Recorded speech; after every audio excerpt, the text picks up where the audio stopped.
सभी को नमस्कार। मेरा नाम नीलेश गुप्ता है, शासकीय कन्या उच्चतर माध्यमिक विद्यालय सेंधवा से। आज हम प्रश्नावली 2.2 में प्रश्न 1 का प्रश्न क्रमांक 3 हल करने जा रहे हैं। यहाँ हमें एक द्विघात का बहुपद दिया गया है जिसके हमें शून्यक भी ज्ञात करना है और उन शून्यकों का उनके गुणांकों के साथ संबंध भी स्थापित करना है। प्रश्न क्रमांक 3 में बहुत ध्यान देने वाली बात यह है कि ये प्रश्न हमें मानक रूप में नहीं दिया गया है। यहाँ पर x की घात 2 वाला पद है, फिर x की घात 1 वाला पद अंत में कर दिया गया है एवं x की घात 0 वाला पद को बीच में कर दिया गया है। तो इस सवाल को हल करने से पूर्व सबसे पहले इसे हम मानक रूप में व्यवस्थित जमा लेंगे, उसके बाद ही सवाल को हल करेंगे, अन्यथा आपका सवाल गलत हो सकता है। तो हमने पहले 6x वर्ग यानी कि 6x की घात 2 वाले पद को पहले स्थान पे लिखा, ऋण 7x जहाँ पर x की घात है इसे दूसरे स्थान पे लिखा और ऋण 3 जिसमें x की घात 0 है इस पद को अंत में लिखा।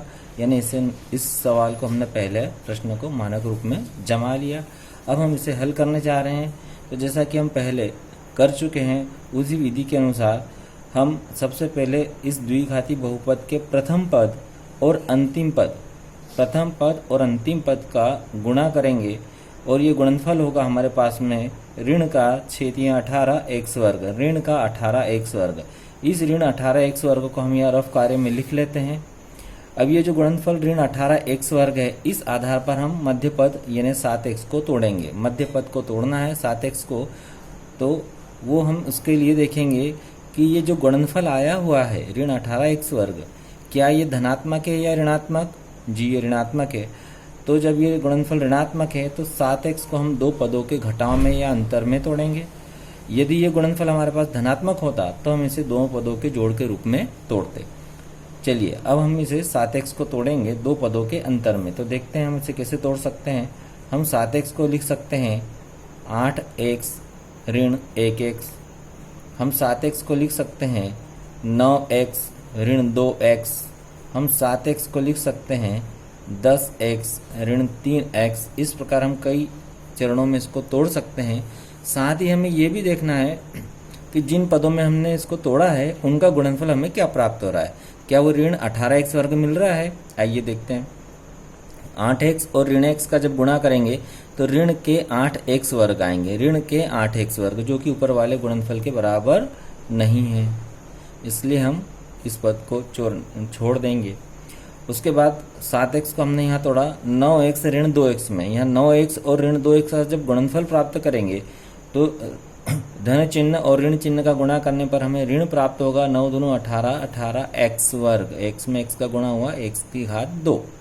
तो इस प्रकार हमें गुणनफल प्राप्त हुआ ऋण 18x वर्ग, जो कि ऊपर वाले गुणनफल के बराबर प्राप्त हो गया।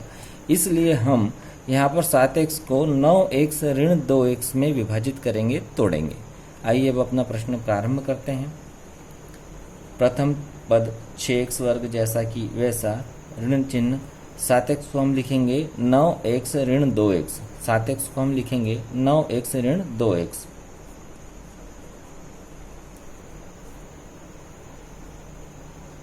और ऋण 3 हमारे पास में जैसे कि वैसे प्राप्त हो जाएंगे। अब हम यहाँ पर इस कोष्टक को जब खोलेंगे तो इस ऋण चिन्ह का गुणा दोनों पदों से करना होगा। जब ऋण चिन्ह का गुणा हम 9x धनात्मक पद से करेंगे तो ये ऋणात्मक हो जाएगा और ऋणात्मक 2x से करेंगे तो ये पद हमारे पास में धनात्मक प्राप्त होगा। आइए 6x वर्ग ऋण का गुणा धनात्मक 9x से करेंगे तो ऋणात्मक 9x, ऋण का गुणा हम ऋणात्मक 2x से करेंगे तो ये हो जाएगा धनात्मक 2x और ऋण चिन्ह हमारे पास में ऋण 3 प्राप्त बचा। यहाँ पर हमने 3 पदों से 4 पदों को में इसको विभाजित कर दिया है। अब हमें इन 2 पदों में से उभयनिष्ठ गुणनखंडों को बाहर निकालना है और अंत के 2 पदों में से भी उभयनिष्ठ गुणनखंडों को बाहर निकालना है। तो इन गुणनखंडों को बाहर निकालने के लिए सबसे पहले हम इन पदों को उनके गुणनखंडों में तोड़ लेते हैं। तो इसको तोड़ने के लिए हम 6x वर्ग को लिख सकते हैं 2 गुणा 3 गुणा x गुणा x गुणा 1। एक हर पद का गुणनखंड होता है, इसलिए हम एक अवश्य लिखें। 9x को हम लिख सकते हैं 3 गुणा x गुणा 1। इसी प्रकार 2x को हम लिखेंगे 2 गुणा x गुणा 1। और ऋण 3 को हम लिखेंगे 3 गुणा 1। यहाँ पर हमने सभी पदों को उनके गुणनखंडों में तोड़ दिया। अब हम देखेंगे कि ये दो पदों में से कौन कौन से गुणनखंड एक जैसे हैं, हम उन्हें उभयनिष्ठ निकालेंगे। यहाँ हम देख रहे हैं कि 2 का यहाँ पर कोई उभयनिष्ठ गुणनखंड नहीं है, लेकिन 3 और 3 ये आपस में उभयनिष्ठ गुणनखंड है। x और x भी उभयनिष्ठ गुणनखंड है।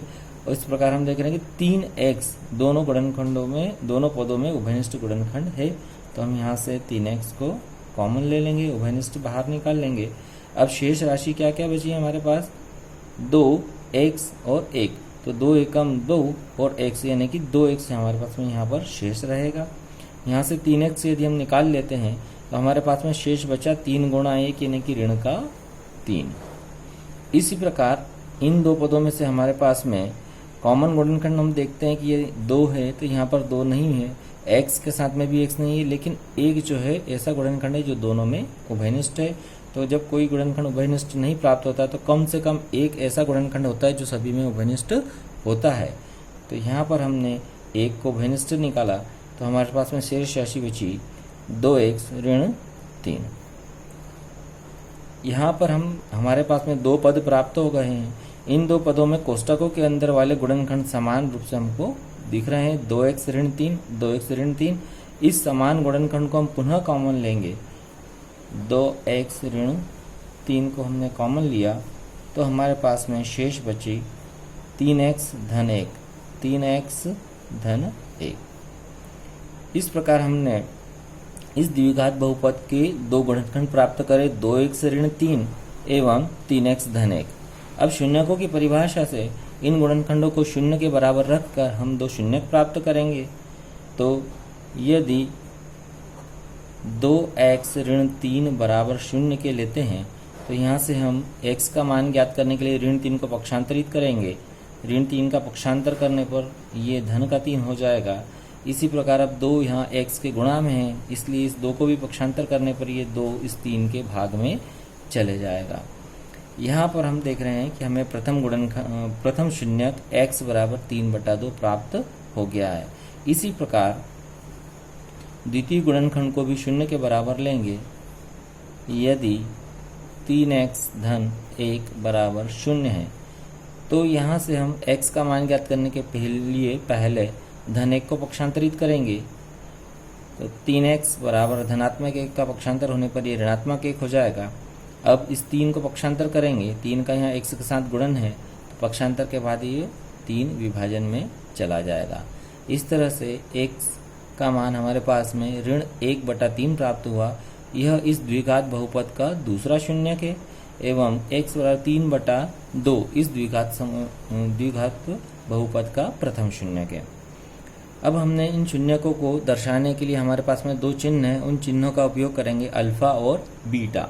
तो यहाँ अल्फा बराबर हमारे पास में हो जाएगा 3/2 एवं बीटा बराबर ऋण 1/3। अब हमारे पास में इस बहुपद के शून्यक प्राप्त हो चुके हैं, शून्यक हमने ज्ञात कर लिए हैं। प्रश्न के दूसरे चरण में हमें इन शून्यकों का बहुपद के गुणांकों के साथ संबंध स्थापित करना है। आइए देखते हैं कि पहले इस बहुपद में हमारे पास में कौन कौन से गुणांक है। तो सबसे पहले हम देख रहे हैं x वर्ग में 6 का गुणा है, तो x वर्ग का गुणांक 6 हो गया। x की घात 1 में ऋण 7 का गुणा है, तो x की घात 1 का गुणांक ऋण 7 हो गया।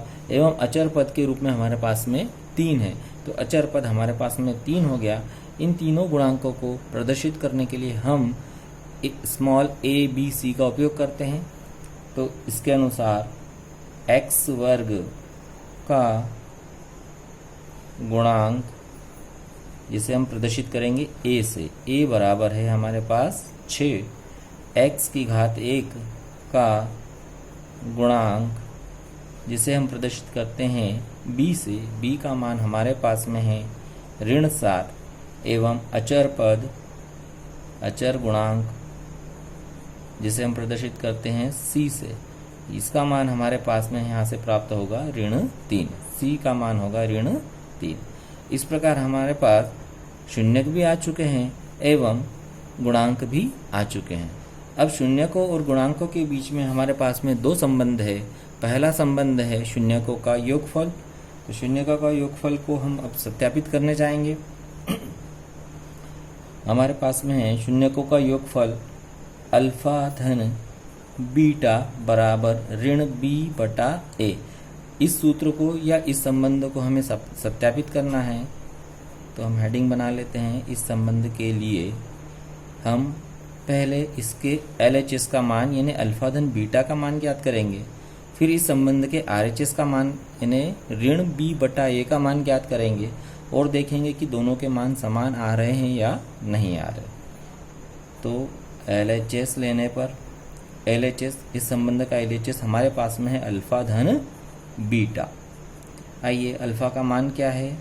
3/2। अल्फा का मान कितना है? 3/2। तो यहाँ अल्फा के स्थान पर रखेंगे अपन 3/2। इसी प्रकार धन चिन्ह आ गया एवं बीटा का मान हमारे पास में है ऋण 1/3। बीटा का मान हमारे पास में है ऋण 1/3। तो यहाँ बीटा के स्थान पर लिखेंगे अपन ऋण 1/3। यहाँ पर इस कोष्टक को खोलेंगे तो ये ऋण चिन्ह का धन चिन्ह से गुणा होगा, तो हमारे पास प्राप्त होगा 3/2 ऋण 1/3। यहाँ पर भिन्नों का घटाव है। भिन्न के घटाव की जो विधि है हरों के लघुत्तम से, उस विधि के अनुसार यहाँ हरों का लघुत्तम आ जाएगा 6। 6 को हम 2 से विभाजित करेंगे, 3 और 3 का गुणा हम इस ऊपर वाले 3 से करेंगे, तो 3 3 9। इसी प्रकार इस 6 को हम 3 ये वाले 3 से विभाजित करेंगे, हमारे पास में भागफल प्राप्त होगा 2 और उस 2 का गुणा हम ऋण 1 से करेंगे तो प्राप्त होगा हमारे पास में ऋण का 2। जब 9 में से 2 को घटाएंगे तो होगा 7/6। इस प्रकार LHS का मान हमारे पास में आया 7/6। अब हम इसी संबंध का RHS यानी ऋण b बटा ए का मान ज्ञात करेंगे। अपन यहाँ लिखते हैं RHS। RHS हमारे पास है b/a बराबर ऋण चिन्ह के स्थान पर ऋण चिन्ह, b का मान हमारे पास में है ऋण 7। b का मान हमारे पास में है ऋण 7, तो ये b के स्थान पर हम लिखेंगे ऋण 7। इसके बटे में a का मान हमारे पास में है 6। a का मान हमारे पास में है 6, हमने लिखा है यहाँ पर 6। ऋण चिन्ह का ऋण चिन्ह से हमें गुणा करना होगा तो धनात्मक 7 हो जाएगा और हर में 6 हमारे पास में जैसा कि वैसा। तो यहाँ हमने देखा कि इस संबंध के LHS यानी अल्फा धन बीटा का मान हमें प्राप्त हुआ 7/6। इसी संबंध के RHS यानी ऋण b बटा ए का मान हमें प्राप्त हुआ 7/8। तो ये दोनों मान समान प्राप्त हुए, अतः हमारा संबंध सत्यापित हो चुका है। अतः हम लिख सकते हैं, अतः संबंध अल्फा धन बीटा बराबर ऋण b बटा ए सत्यापित है। सत्यापित है। इसी प्रकार गुणांकों और शून्यकों के बीच हमारे पास दूसरा एक और संबंध है जिसे हम कहते हैं शून्यकों का गुणनफल, जिसे हम कहते हैं शून्यकों का गुणनफल। इसका सूत्र हमारे पास में है अल्फा गुणा बीटा बराबर c/a। शून्यकों का गुणनफल अल्फा गुणा बीटा बराबर c/a। इस सूत्र को हम अब सत्यापित करने जा रहे हैं। हमने हेडिंग में लिख लिया अल्फा गुणा बीटा बराबर c/a के लिए। अब इसका हम LHS लेंगे। LHS इस सूत्र का है अल्फा गुणा बीटा। LHS लेने पर LHS हमारे पास में अल्फा गुणा बीटा। अल्फा गुणा बीटा का मान निकालने के लिए हम अल्फा का मान रखेंगे। हमारे पास में अल्फा का मान है 3/2, तो अल्फा के स्थान पर रखेंगे हम 3/2, गुणा की जगह गुणा। और बीटा का मान हमारे पास में है ऋण 1/3। बीटा का मान हमारे पास में है ऋण 1/3। बीटा के स्थान पे हम लिखेंगे ऋण 1/3। यहाँ पर भिन्नों का गुणनफल करने की हमारे पास जो विधि है, इससे सीधे हम अंश से अंश को गुणन कर सकते हैं और हर को हर से। और यदि कोई संख्या कटती है तो हम उसे काट भी सकते हैं। 3 से हम काटेंगे 3 एकम 3 और 3 एकम 3। अब हमारे पास में बचा है 1 गुणा ऋण 1। तो 1 और ऋण 1 का गुणा करने पर प्राप्त होगा हमारे पास में ऋण 1 और हर में 2 गुणा 1, 2 एकम 2। इस प्रकार LHS का मान हमारे पास आया ऋण 1/2। अब इसी संबंध का RHS का मान हम ज्ञात करेंगे। RHS लेने पर RHS इस संबंध का हमारे पास है C/A। RHS हमारे पास में है C/A। तो C का मान हम देखते हैं। C का मान हमारे पास में है ऋण 3। C का मान हमारे पास में है ऋण 3। C के स्थान पे लिखा हमने ऋण 3/A। A के स्थान पर हमारे पास में है 6। A का मान हमारे पास में है 6, तो यहाँ हमने A के स्थान पे लिखा 6। यहाँ पर ये 3 से दोनों संख्या आपस में कट रही है, तो हम 3 से काटेंगे। 3 एकम 3, 3 दूना 6। इस प्रकार हमारे पास बचा ऋण का 1/2, ऋण 1/2। यह हमने देखा कि LHS यानी अल्फा गुणा बीटा का मान भी हमारे पास में ऋण 1/2 प्राप्त हुआ, और इस संबंध के RHS यानी C/A का मान भी हमारे पास में ऋण 1/2 प्राप्त हुआ। अर्थात यह संबंध हमारे लिए सत्यापित हो चुका है। अतः हम लिखेंगे, अतः संबंध अल्फा गुणा बीटा बराबर C/A सत्यापित है। नमस्कार।